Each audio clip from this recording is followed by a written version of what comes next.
Bom dia, pessoal. Estamos dando início aqui a mais um webinar, tá? Vamos falar hoje, mais uma vez, sobre a técnica de MCA e vamos trazer aqui uma abordagem mais voltada para a parte econômica, né? Para o ROI, que seria o retorno de investimento, as diversas aplicações que a gente tem da técnica, como que isso pode trazer benefícios, né, para as plantas industriais, e como que o MCA, principalmente quando utilizado aí de maneira preditiva, vai trazer o retorno sobre investimento, né? A questão da economia, realmente, na questão da manutenção, tá? Bom, primeiramente sobre mim, né? Para quem não me conhece, sou o Lucas Michelini, vou ser o responsável hoje por esse webinar, né? Eu trabalho aqui no departamento de produtos, NDT, aqui na Proftechnic, né? Como engenheiro de aplicação e vendas. Tem meus dados de contato aí, tá, pessoal? Tem meu telefone, meu e-mail, meu LinkedIn. Telefone, tem o WhatsApp e tal, o que for melhor para vocês aí, em caso de alguma necessidade, a gente está à disposição, né, e eu costumo postar muito no LinkedIn também, materiais principalmente sobre MCA, sobre o ESA, que é uma outra técnica que a gente tem, inclusive postei um artigo recente sobre a questão do retorno de investimento do MCA, tá? Vocês podem ficar à vontade para entrar em contato para qualquer tipo de necessidade, beleza? Bom, falando primeiramente sobre a Proftechnic MGS, né, falar de maneira bem sucinta aqui para a gente não estender muito, a gente começou, na verdade, lá em 1995, né, como MGS Tecnologia, uma empresa aqui na região de Pedro Leopoldo, região metropolitana de Belo Horizonte, onde a gente trabalhava com serviços de manutenção preditiva, né, então inicialmente a gente era uma empresa só voltada para prestação de serviços para manutenção preditiva e confiabilidade industrial, né?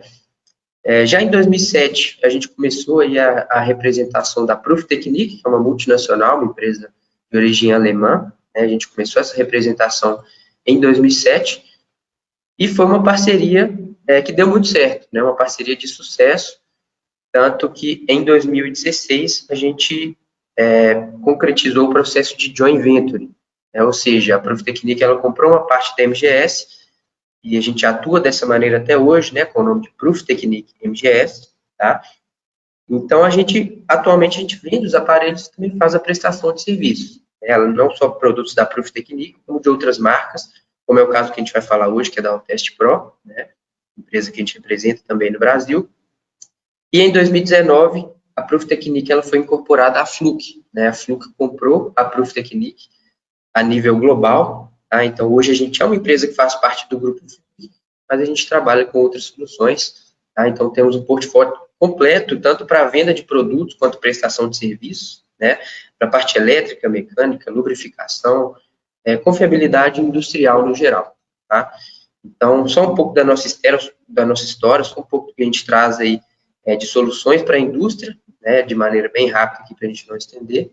Tá? Basicamente é isso, beleza? Bom, começando aqui, pessoal, eu vou trazer uma abordagem sobre os tipos de manutenção, que é bom a gente entender, a gente saber as diferenças, né?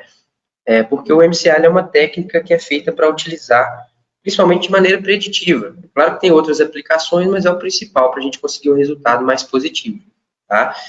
Então, hoje a gente tem 3 tipos principais de manutenção que a gente pode aplicar nos setores industriais, que é a manutenção corretiva, a manutenção preventiva e a manutenção preditiva, né? Quais seriam as diferenças desses tipos de manutenção? Primeiramente, a corretiva. A corretiva, pessoal, é um tipo de manutenção que ela é baseada na falha, ou seja, o próprio nome já fala, eu vou corrigir uma falha que já aconteceu.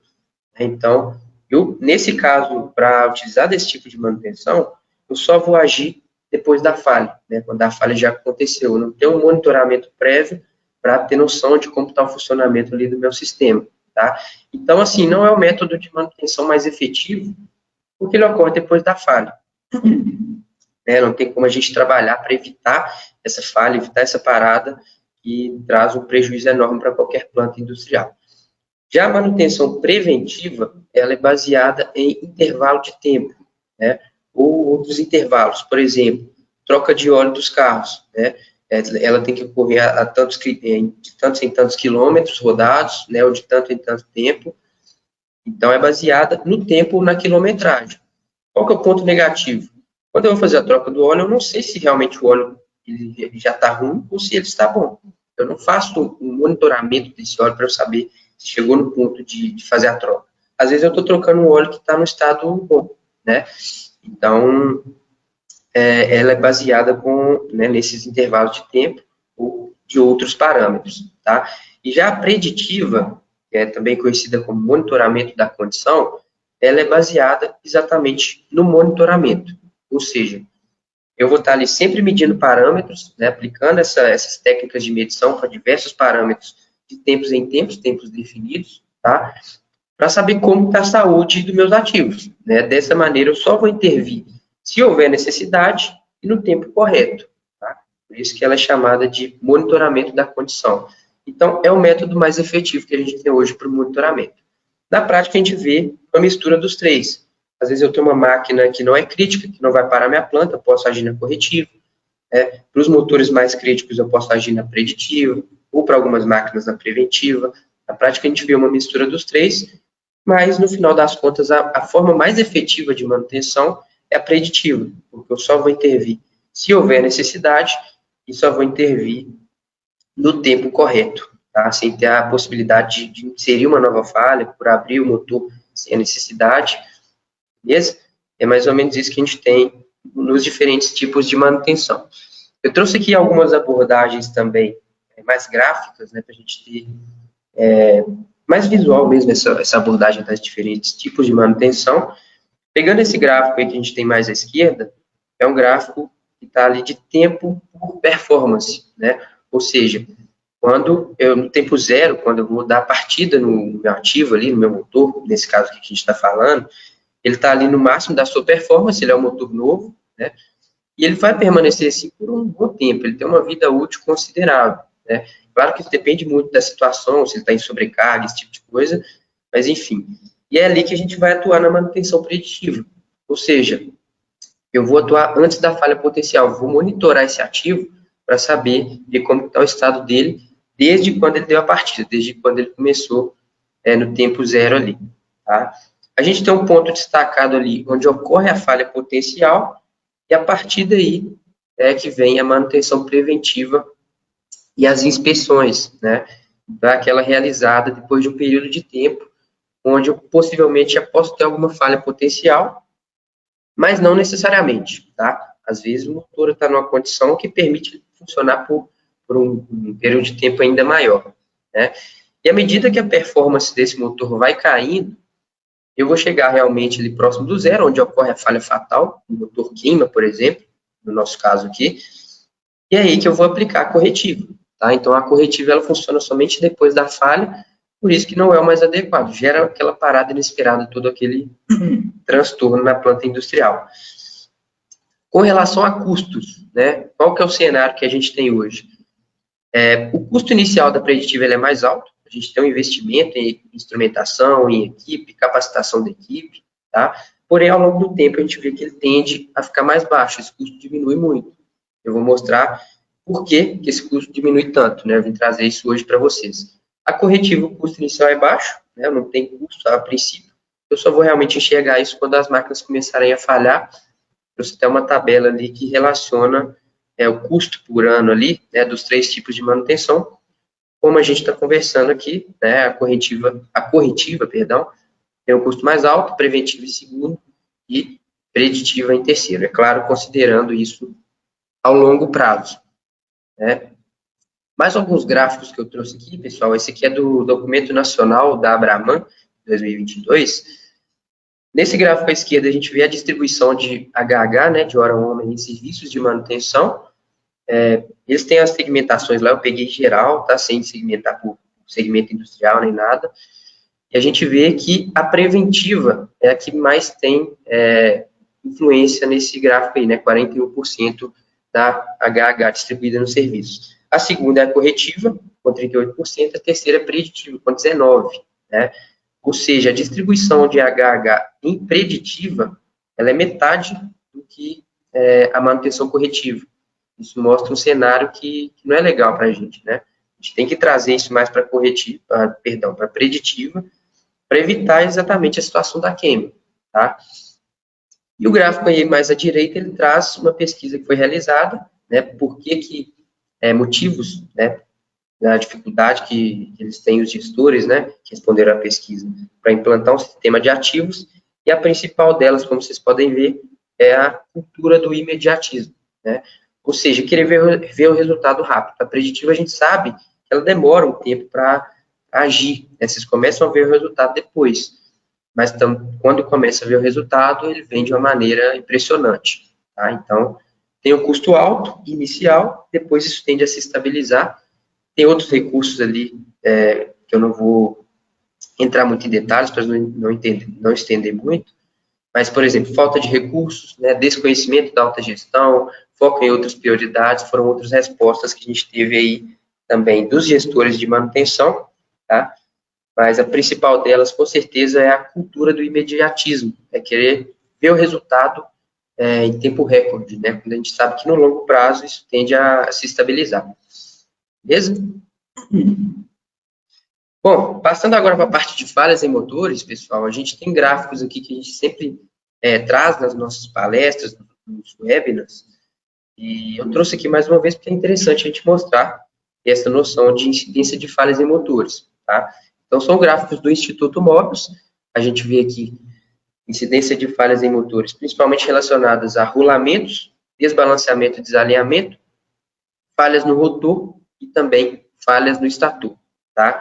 Então, pegando a parte mecânica, né, mais relacionada à mecânica, o que a gente tem? Rolamento, desbalanceamento e desalinhamento, são os dois primeiros ali, somando 53%, tá?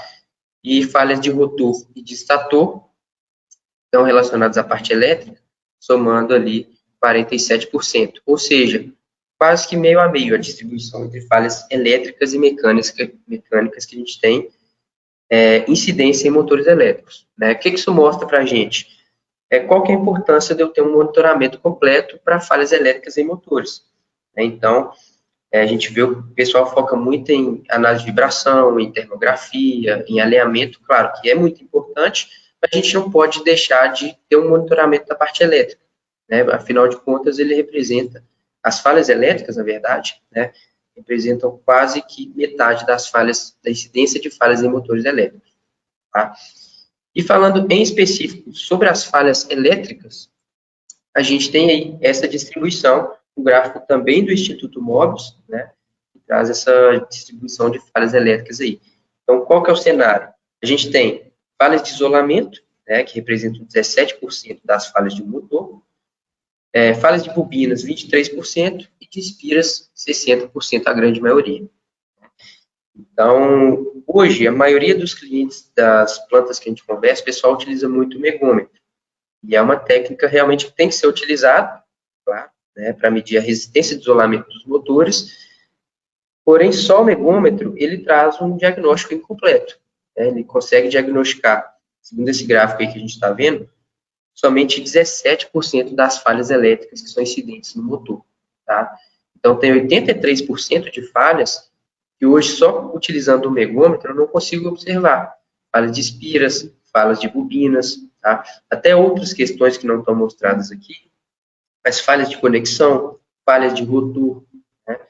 Então, que estão relacionadas também a falhas elétricas. Então, a ideia da técnica de MCA é trazer mais parâmetros, né, são 10 ao todo, eu vou mostrar para vocês a seguir, para conseguir diagnosticar mais tipos de falhas e, dessa forma, trazer uma confiabilidade maior, né, diminuir o índice de queima, trazer realmente o retorno sobre o investimento, que é o que a gente vai falar nos estudos de caso aí que eu trouxe para vocês mais à frente na apresentação.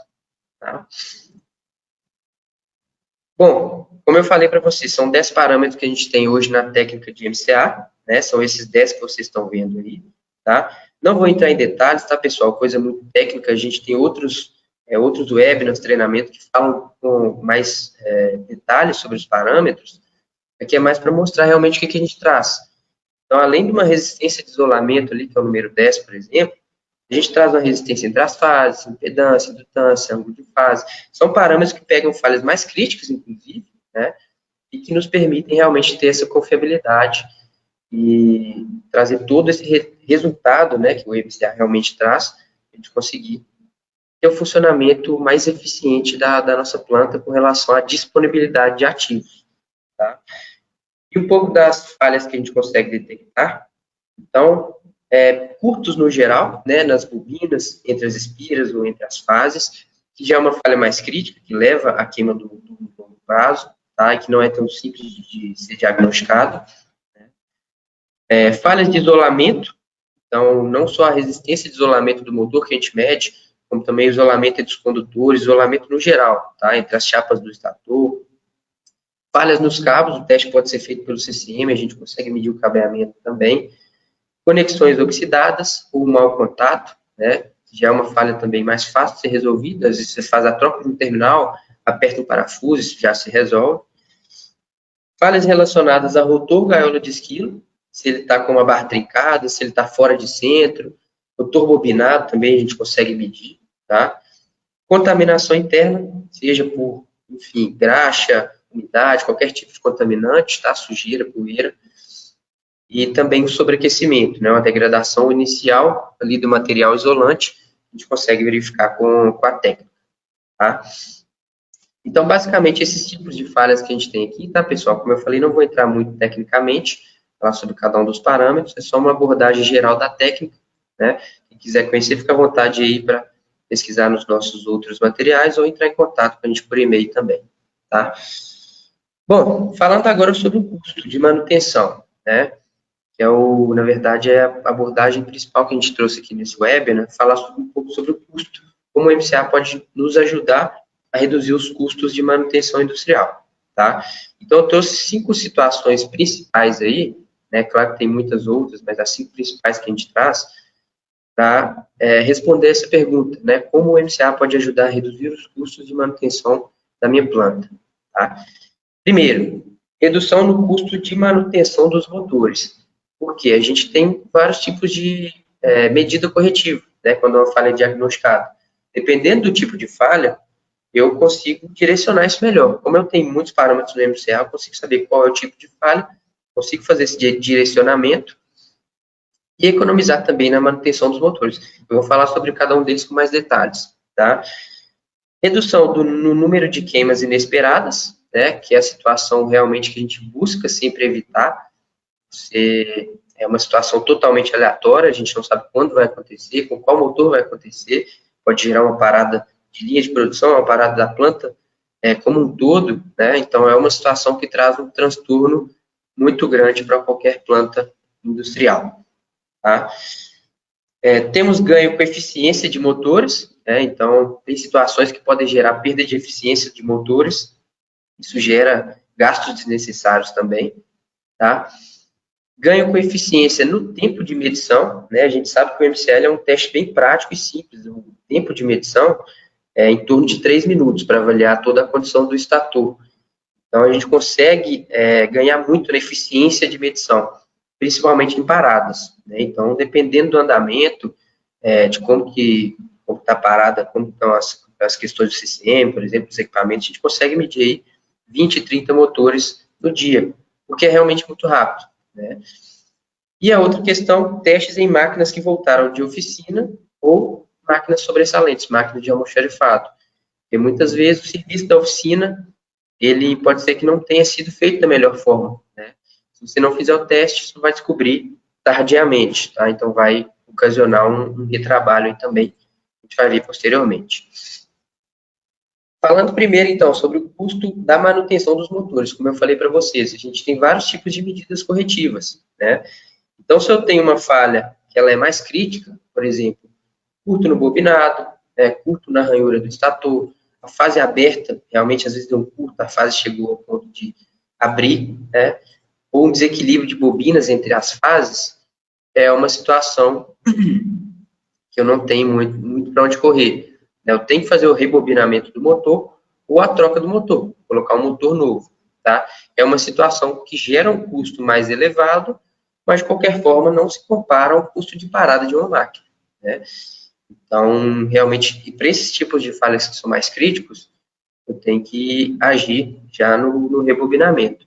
Porém, é uma máquina onde eu consigo ver ali através do fator de dissipação, da capacitância, dos parâmetros do MCA, eu estou com isolamento envelhecido, eu estou com uma contaminação interna, né, por graxa, por umidade, ou eu estou, às vezes, até mesmo baixo isolamento, pode ser uma situação onde eu consigo resolver com o rejuvenescimento, né?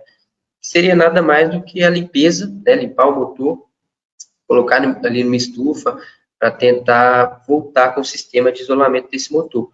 O custo do rejuvenescimento, claro que isso varia muito de uma oficina para outra, mas na média assim, ele está em 1/3 do custo de um rebobinamento. Então já é uma economia bem considerável que a gente consegue ter, simplesmente pelo fato de conseguir saber qual é o tipo de falha que está acontecendo nesse motor, né? O que está acontecendo ali no circuito interno. Tá? Então, às vezes eu não estou no ponto ainda de ter um curto entre espiras.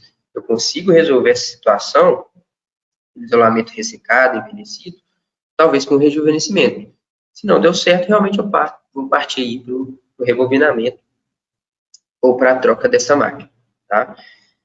Tem outra situação também, que é ainda mais simples, né? Que é a situação do mau contato, onde eu consigo fazer uma revisão. Tá? Então, por exemplo, às vezes tem um terminal que está solto, terminal que está bambo, o parafuso está frouxo, tá? A conexão está oxidada, ou tem um baixo isolamento do cabo do CCM. O que eu vou fazer? Vou fazer uma revisão de conexão. Às vezes, aquela própria escova de aço, quando a gente passa, isso já normaliza a situação, ou às vezes eu vou trocar um terminal, né? Ou às vezes, mais simples ainda, eu vou apertar um parafuso, tá? Ou também trocar um cabo, né? Então, isso gera um custo menor ainda. Se eu souber qual é o tipo de falha exatamente que está acontecendo nessa máquina, eu consigo ter esse direcionamento. Dessa forma, eu vou economizar com a manutenção dos motores elétricos. Tá?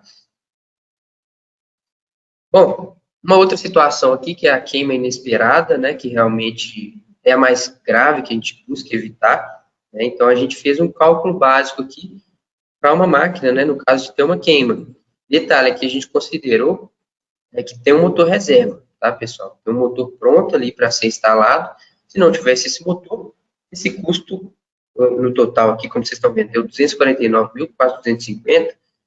Se não tivesse o motor reserva, com certeza ele ia ir para casa de R$1 milhão fácil, né? Porque eu teria que esperar o tempo de rebobinamento, eu teria que comprar um outro motor, enfim. Nesse caso, a gente considerou o custo da perda de produção por hora em R$22 mil para essa máquina aqui. Tá? A gente fez uma pesquisa, é um custo médio, dá para a gente considerar como uma média, né? Claro que isso varia muito. Consideramos o custo de serviço de rebobinamento em R$70 mil. Né? Poderia, se eu diagnosticar essa falha prematura, posso ter esse custo mais baixo, como eu mostrei agora para vocês. Custo de locação de manque por hora, né? Então deu um total ali de R$250. Né? Horas previstas de mobilização para retirada e reposição do motor seria 8 horas. Né? Um tempo considerável, dá para a gente fazer essa troca e preparar o motor para o funcionamento. Né? Não basta só trocar o motor. Tem que fazer o acoplamento, tem que fazer o alinhamento. Tá? O custo de HH, R$50, que a gente colocou, né? E a mão de obra envolvida, 4 pessoas. Então, o total, né, de custo que a gente tem numa queima inesperada, nesse caso aqui, fazendo as contas com esses valores que a gente utilizou, ficou próximo de R$250 mil, R$249 mil. E aqui não estão inclusos o custo do motor reserva, né, e os custos de depreciação desse motor, no tempo que ele vai ficando em estoque. Tá? Então, é uma situação que gera um custo muito alto, né? Por isso que a gente fala que o investimento inicial da preditiva é alto, porém, quando você evita, talvez na primeira queima que seja evitada, dependendo da criticidade do motor, essa queima já pagou o valor do equipamento. Né? E a partir daí, é só o lucro que a gente vai ter, evitando essas perdas, evitando essas paradas inesperadas, que é todo aquele transtorno, né?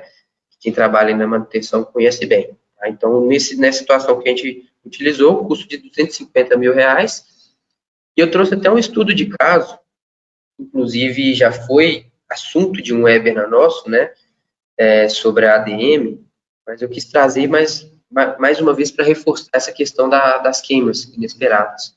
Né? Então, foi lá em Joaçaba, né, esse estudo de caso, o pessoal enviou lá para a gente. Eles fazem a periodicidade de medição semestral, né, de 6 meses, E no ano de 2022, eles conseguiram fechar o ano sem nenhuma queima que gerou impacto na produção, sem nenhuma queima de máquina crítica, tá? Todos os 35 problemas graves que eles encontraram, eles conseguiram antecipar, né? Então, realmente teve um peso muito grande nos custos de manutenção, que foi o que eles mostraram para a gente nesses dados aí, tá? Então, eles cederam para nós dados de manutenção de 2019 a 2022. Dentro desse período, com o início da utilização do MCA, eles conseguiram reduzir o custo de manutenção em 66,6%, né, aproximadamente, que dá 2/3, tá? E o número de queimas caiu de 16 queimas para 0, né? Então, eles tinham 16 queimas em 2019, em 2022 conseguiram fechar sem nenhuma, então isso deu um impacto muito grande no custo de manutenção, como eu mostrei para vocês nos slides anteriores, né? Naquela tabela a gente vê que realmente a parada inesperada, ela gera um custo muito alto, é tudo que a gente busca evitar, e, como eu falei, talvez na primeira, na segunda queima evitada, né, a gente consegue recuperar o valor e a partir daí só o lucro que a gente vai ter, beleza? Tem a questão da eficiência de motores, né, então, nesse caso aqui foi um estudo que a gente fez, através de um desbalanceamento na impedância, a gente pegou uma contaminação interna do motor, como está destacado ali no teste de MCA, né, e utilizando inclusive o ESA, a técnica energizada para fazer a medição, a gente viu que tinha um desequilíbrio, né, de impedância, como eu já falei, mas que estava gerando uma perda de eficiência de aproximadamente 16%. Ou seja, a eficiência do motor, que era para ser de 92%, estava na casa ali dos 76%. Tá? Então, fizemos os cálculos ali de perdas em quilowatts e desperdício de energia, né? Claro que são cálculos aproximados, mas assim, a gente já tem uma ideia. Para esse caso, pessoal, estava gerando ali uma perda aproximadamente de R$ 14.612 no ano, isso para um só dos motores da planta, né? A gente sabe que tem plantas aí que tem 1.000, 2.000, 3.000 motores, então esse custo ele pode elevar bastante, tá? Então, para uma máquina, através de uma contaminação interna que estava gerando uma perda de eficiência, já gerava um prejuízo de R$ 14.000 no ano, né? Então, vocês imaginam aí para uma planta inteira, né? Plantas agressivas que a gente vê, mineração, agronegócio, que costuma ter muita contaminação, umidade, né? Então, esse custo ele pode subir bastante, tá? Bom, a eficiência no tempo de medição, como eu falei para vocês também, a gente tem o teste de MCL que dura em média 3 minutos para fazer a leitura do estator, né? Então, eu fiz um cálculo básico aqui, considerando uma planta com 500 motores, que é um valor ok, né? Como eu falei, a gente tem plantas aí de 1.000, 2.000, 3.000 motores, tá? Então, considerando uma planta de 500 motores, para a gente fazer diagnóstico de falha elétrica, pegando o teste de MCA, ele dura em média 3 minutos, né? O tempo total para esses 500 motores, então, seria de 25 horas, né, entre 3 e 4 dias de trabalho ali, tá? O custo de HH eu mantive os R$ 50 que a gente tinha considerado lá atrás, ou seja, o gasto total de R$ 1.250, tá? Considerando outros testes, a gente pega, por exemplo, IPIA, que é um teste de índice de polarização e absorção, que não é tão completo quanto o MCA é muito mais completo, né? E que já demora um tempo muito maior. Demora no mínimo 10 minutos, tá? No mínimo. Então, o tempo de medição para esses 500 motores seria aproximadamente 83 horas, que dá entre 10 e 11 dias de trabalho, né? E o custo manteve R$ 50, o valor total R$ 4.165. Outros testes que a gente tem no mercado aí, até utilizando mais de um modo de teste, né? Às vezes o IPA mais um outro teste para complementar, a gente demora no mínimo entre 15 e 20 minutos, tá? Então já é um tempo ainda maior. Para medição, para isso para um motor, é claro, né? Para a medição dos 500 motores, esse tempo aí vai para entre 125 e 166 horas, né? Ou seja, entre 15 e 21 dias, tá? E o custo de HH mantive 50, ou seja, o gasto total entre 6.250 e 8.330, né? Nesse cálculo aqui, pessoal, não foi considerado o tempo de preparação para o teste e tempo de análise de resultados, que no MCA é bem tranquilo também, tá? A análise é bem automatizada, não exige muita preparação, simplesmente soltar os cabos. Então, com a aplicação da técnica, a gente tem uma redução de até 85% no tempo realizado para a medição e, consequentemente, no valor que eu vou gastar, considerando o HH ali, né, a hora homem, para eu fazer essa medição das minhas máquinas, considerando aqui os meus 500 motores, tá? E o último caso, né, o teste em máquinas de oficina ou que voltam de almoxarifado, eu trouxe um exemplo prático aqui que a gente tem, né? Então, primeiramente, foi realizado um teste inicial desse motor aqui, isso é um caso real, tá? Onde a gente viu que o ângulo de fase estava ruim, o I/F está ruim, impedância e indutância também estão muito altas as variações, 67%. É um indicativo claro de curto entre espiras, tá? Então, detalhe, pessoal, aqui nesse caso, se a gente utilizasse, por exemplo, o megômetro e o micromímetro, eu não ia conseguir diagnosticar essa falha, né? Vocês estão vendo ali que a resistência está bem equilibrada e a resistência de isolamento está na casa de giga, né? Está acima de 999. Então, eu não ia conseguir diagnosticar essa falha, tá? Então, foi um motor que a gente fez MCA, pegou o curto entre espiras, como eu falei lá no início, a única alternativa, não a única, né? Mas o que a gente adotou aqui é o rebobinamento. Então, o motor foi rebobinado, a gente vê que os parâmetros, ângulo de fase e I/F normalizaram, impedância e indutância ainda ficou um pequeno alerta ali, que é por causa da posição do rotor gaiola de esquilo, mas a gente viu que a medida corretiva, ela foi efetiva. Por quê? Porque eu tinha um teste antes, eu consegui fazer o teste depois, assim que voltou de oficina, para evitar qualquer dor de cabeça. Tá? Porque às vezes, se o serviço não ficou legal, só vou descobrir depois que o motor tá lá em área, tá acoplado. Eu vou ter um retrabalho que vai aumentar o meu tempo de parada, vai aumentar o meu prejuízo ali que eu vou ter de produção parada. Tá? Então, aqui o comparativo de antes e depois, né, como que os parâmetros estavam antes do rebobinamento e como eles ficaram depois. A gente vê que todos eles, os 4 que eu marquei ali, impedância, indutância, ângulo de fase e I/F, eles reduziram bastante a variação, mostrando que o serviço foi satisfatório, mas isso nem sempre ocorre. Tá? A gente tem recebido feedback dos clientes que tem sido uma medida muito efetiva adotar esse teste depois que volta de oficina, volta de reparo externo. Claro que não é todo o caso, mas pode acontecer e é bom a gente descobrir antes de colocar o motor na área para evitar qualquer retrabalho aí. Beleza, pessoal? Bom, então é isso que eu tinha para apresentar para vocês sobre o ROI, né, o retorno sobre investimento no MCA. Espero que tenha sido produtivo, tá, para todos aí que estão presentes. Agradeço mais uma vez pela presença, tá? A gente está à disposição, mais uma vez tem meus dados de contato aí, ou no próprio e-mail da Proftecnic, a gente está à disposição para qualquer dúvida, qualquer necessidade que vocês tiverem, quiser uma apresentação mais detalhada, a gente pode fazer sem nenhum problema. Beleza, pessoal? Obrigado e boa semana para todos.